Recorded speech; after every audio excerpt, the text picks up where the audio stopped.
We woke up this morning being content with the inherent disposition with which Allah created man, that is al-Islam. And the word of sincerity, is La ilaha illallah. Why? It is whoever says that sincerely, La ilaha illallah, he will be admitted into Jannah. And we woke up this morning adhering to the faith of our Prophet Muhammad, may Allah exalt his mention, and adhering to the religion of Abraham, who was believing in the oneness of Allah, and he was a Muslim. You see, this is the point.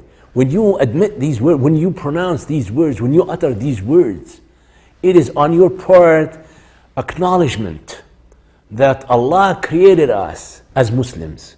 You see, that's what the Prophet Muhammad, may Allah exalt his mention, said, every creature will be born as a Muslim. But his parents, they either make him a Christian or a Jew or a Magian, fire worshipper, whatever the parents adhere to, they make sure that their offspring adhere to the same faith and the same belief. Now, when we say we got up this morning with this inherent disposition. In other words, this is the natural kind of inclination that Allah has created us. He created us as Muslims, right?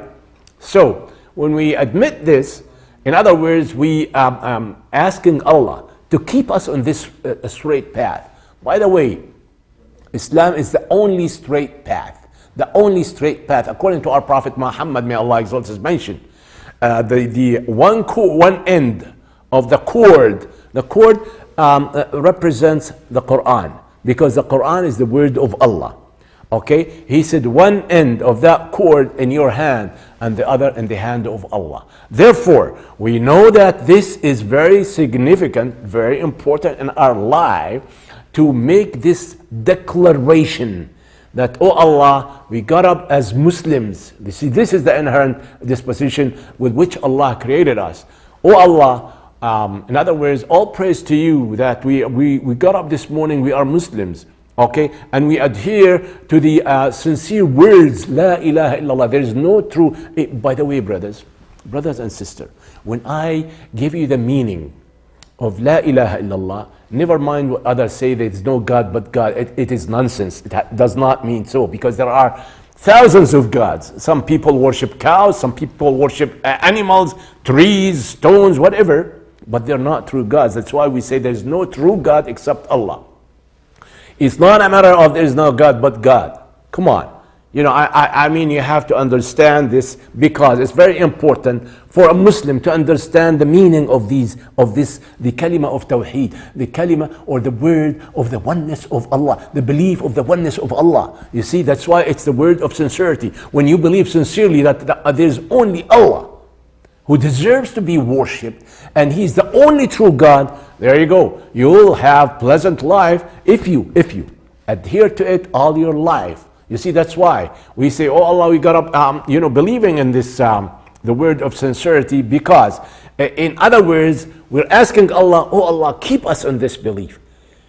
Keep shaitan away from us, keep devil away from us. Why? We don't want to really distort this belief in our hearts, in our minds, and that's why we say we also got up this morning adhering to the faith of Muhammad, may Allah exalt his mention, the faith of Islam, of course. Likewise, even when we say, oh Allah, we got up this morning and we are adhering to the religion of Abraham. In fact, both the same. It's a matter of semantic. You see, the faith of the Prophet Muhammad was exactly like the faith of Abraham. By the way, Allah sent all the messengers from Noah, because Noah was the first messenger sent to humankind, until Muhammad sallallahu alaihi wasallam, with one creed, one belief.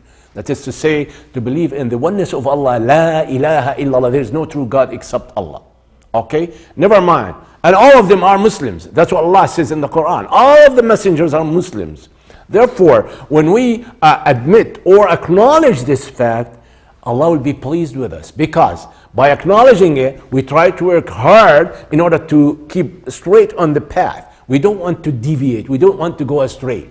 You see, this is the point. That's why when we ask Allah first thing in the morning to keep us on this, that means, oh Allah, keep us on it until the day we meet you. And when we meet Allah with this belief. And that's why the Prophet Muhammad, may Allah exalt his mention, he said, anyone whose last words in this world, La ilaha illallah, will be admitted into Jannah. Isn't that beautiful? But wait a minute, don't take it for granted. Why? Because, well, you say, well, I say La ilaha illallah, no problem. When I'm at the point of death, I'm going to say La ilaha illallah. Who told you that? Who told you that you will be able to do it?